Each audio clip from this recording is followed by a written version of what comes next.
South African interior designer and decor powerhouse Nthabi Taukobong has recently had some time to reflect on her 23-year journey of being one of the front runners in her line of business. She candidly shares details of her life from growing up in Soweto in the 1970s, her youthful student life, and how she eventually ventured into a businesswoman that she is today in a memoir that she titled The Real Interior. Well, she joins me now to tell us more about this journey that consists of her working on esteemed residential and leisure projects for presidents, for African royalty, captains of industry and five-star hotels, to name just a few. Nthabi, very good morning and welcome. Thank you so much. Pleasure to be here.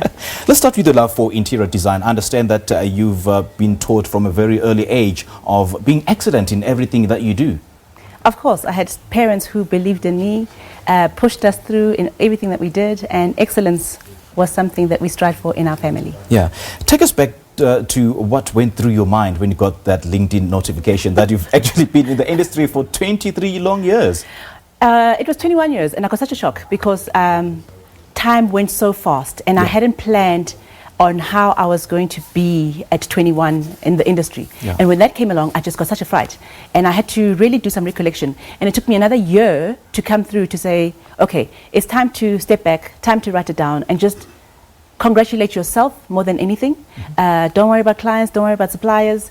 Just take it down and see where have you been and map out your own journey, because I didn't understand anymore what I had achieved, what I hadn't achieved. Time had just rolled on past so fast.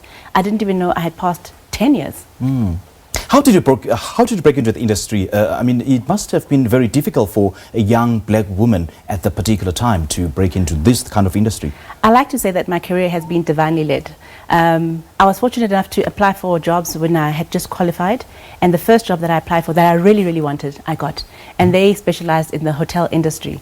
And that just opened up doors for me, and they helped me so much with my career in terms of positioning me, in terms of grooming me, in terms of actually giving me the exposure in the projects to do so that I could excel in the projects that I took on. Yeah. And you define style as a manner and method of thought, manifesting as a look and self-expression. You know, some other people say that it's either you have it or you don't, but I don't actually believe that.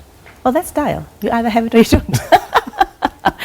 You can be taught about it, but you know, there's a certain way a person has about them that just resonates in their being, and that is priceless. Everything else you can be taught. So how was the transition like from working for someone else to eventually starting your own business? A nightmare. Really? Yes, when you work in corporate or when you work in an environment, you're cocooned, you know. When I was working as an interior designer or within a company, I had areas and structures of where I could work within.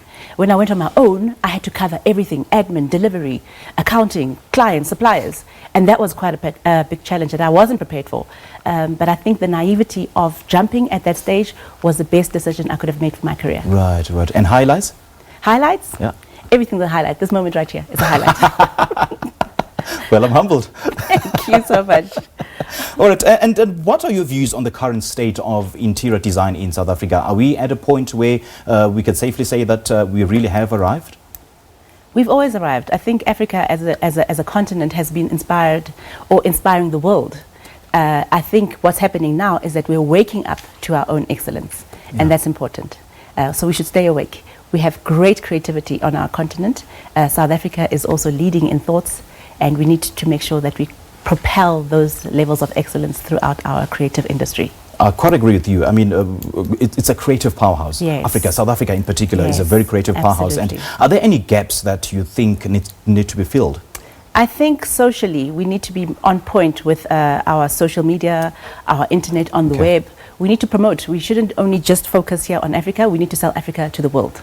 And that's what we need to do, to say what are these channels that we can use to make sure we promote our language and we own our creative journey and story, as opposed to other people owning our excellence. I mean, Nthabi, looking back and reflecting on 21 fruitful and positive years, what is that one advice that you'd give to emerging and upcoming interior designers? Sure. Is it one? Be true to yourself. I think every creative, there's so many of us in this game. And the thing that makes us unique is understanding your story and making sure that you magnify that to the best ability that you can. Yeah.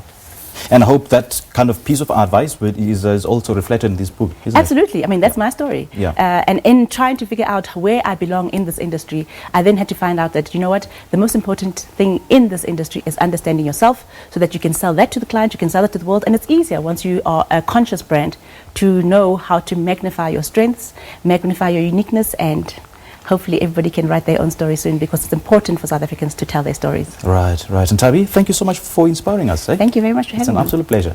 Well, the real interior, that is Nthabi Taukobong's book that details a 21-year journey in the interior design industry, and she just joined us now to unpack this read. Well, if you belong to a book club or you are a lone reader, you can also join us for a Sunday morning book feature to talk about some of the books that you're currently reading or have read. Simply send us a detailed description of your book club on email. You can also send us a picture of those books with a brief caption or description using our social media platforms. You can use our Twitter handle at @MorningLiveSABC or hashtag #MorningLiveSABC. You can also tag and send us a Facebook message via our page, Morning Live SABC, and our email address is morninglive@sabc.co.za.